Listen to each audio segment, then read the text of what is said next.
Quanto à questão das heresias filosóficas, a gente tem o gnosticismo, o maniqueísmo, o neoplatonismo, certo? E dentre esses três, a gente começa falando do gnosticismo, que foi a maior ameaça, né? A maior das ameaças filosóficas, chegou ao máximo de sua influência ao redor do ano 150, e as suas raízes são fincadas no tempo do Novo Testamento, e Paulo parece ter enfrentado uma forma incipiente de gnosticismo em sua carta aos Colossenses. A gente chegou a falar disso lá atrás, um pouquinho. A tradição cristã associou a origem do gnosticismo com Simão Mágico, a quem Pedro teve que repreender duramente. Continuando aqui, o gnosticismo ele surge do desejo humano natural de criar uma teodiceia, isto é, uma explicação para a origem do mal. Os gnósticos, que identificavam a matéria com o mal, procuravam uma forma de criar um sistema filosófico em que Deus, como espírito, seria livre da influência do mal e no qual o homem seria identificado, no lado espiritual de sua natureza, com a divindade. Nesse contexto em que o espírito é bom e a matéria é ruim, procuravam pela sabedoria humana compreender as relações de Deus com o homem.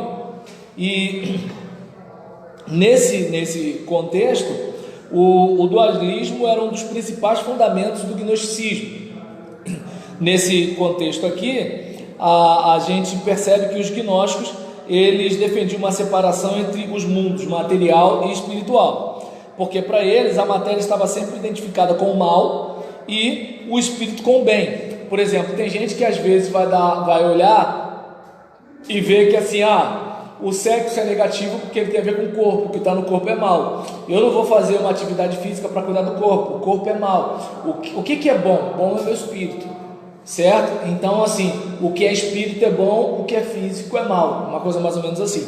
E o vazio entre Deus e o mundo da matéria era preenchido pela ideia de um demiurgo, que era uma série de emanações do bem supremo do gnosticismo. Essas emanações eram seres com pouco espírito e muita matéria. O demiurgo, como uma dessas emanações, tinha bastante espírito em si para ter um poder criativo e o bastante de matéria para criar um mundo material. Os gnósticos identificavam o demiurgo com o Javé do Velho Testamento, por quem nutriam antipatia. Então, é como se houvesse uma série de emanações do espírito puro, que é Deus, até a matéria, que somos nós. É aquilo onde a gente tem os aeons, né? Que você várias vezes perguntou algumas situações em que assim são emanações, e em Colossenses deixa claro que em Jesus habita corporalmente toda a plenitude da divindade. Jesus não é uma emanação, entende? Nele já está Deus por inteiro, tal qual ele é, certo? Então a gente, por exemplo, vai perceber que alguns, para interpretar Cristo, adotaram a doutrina conhecida como docetismo. A palavra veio do termo grego dokel, que significa aparecer. Como a matéria era má, Cristo não podia ter um corpo humano, apesar de a Bíblia dizer o contrário. Como bem absoluto, Cristo não se misturava com a matéria. Então Jesus era apenas uma aparência de matéria, certo? Então o homem Jesus era ou um fantasma ou uma aparência de corpo material, por isso o docetismo. Ou Cristo tomou o corpo humano de Jesus apenas por pouco tempo entre o batismo do homem Jesus e o começo de seu sofrimento na cruz. E é claro, Cristo deixou, pois, o homem Jesus morrer na cruz. Então, observe o negócio, estou o espírito aqui e tudo tal. Aí na hora da crucificação, eu pego um corpo e aí estou na cruz. Na hora que assim, veio, pá, aí o espírito, pum, entendeu? Fica o corpo lá, mais ou menos assim.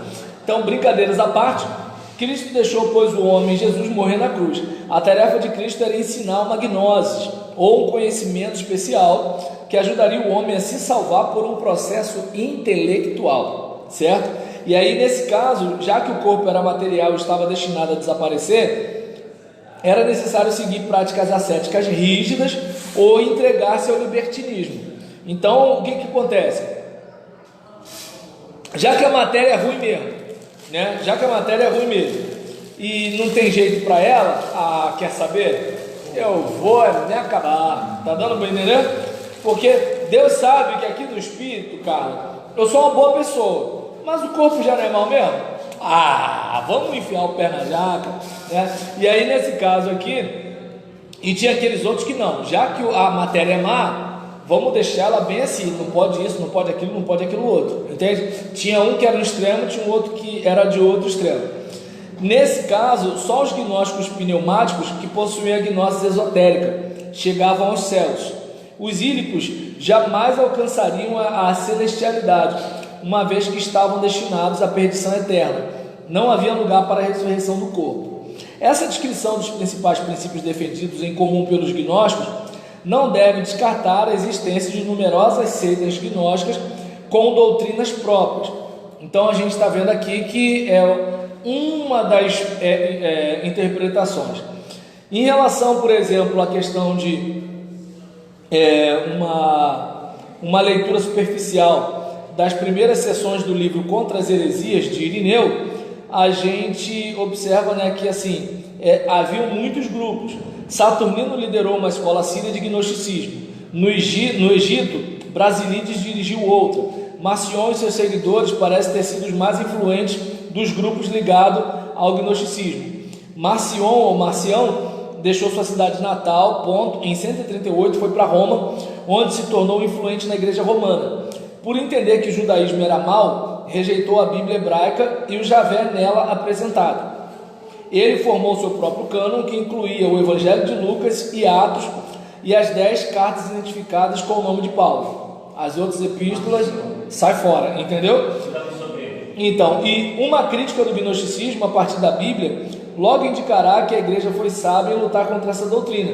Ele propunha 2 deuses, um mal, o do Velho Testamento, para criar e um bom para redimir no Novo Testamento. Então, deste modo, ele espalhou o antissemitismo na igreja. O gnosticismo também rejeitava a realidade da divindade de Cristo, do Cristo humano. Não havia lugar para o corpo humano na vida futura.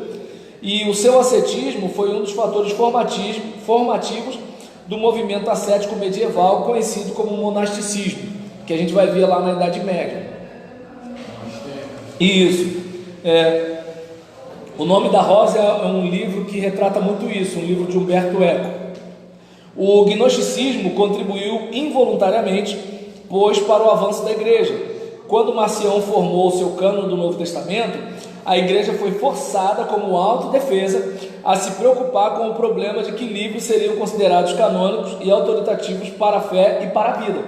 Um pequeno credo para provar a ortodoxia logo foi elaborado, a fim de atender a uma necessidade prática. O prestígio do bispo foi aumentado, com a ênfase sobre seu ofício como um centro de unidade contra a heresia. Em troca, isso provocou o posterior desenvolvimento da proeminência do bispo romano. E aí, polemistas como Irineu, Tertuliano e Hipólito engajaram-se na controvérsia literária para refutar ideias gnósticas.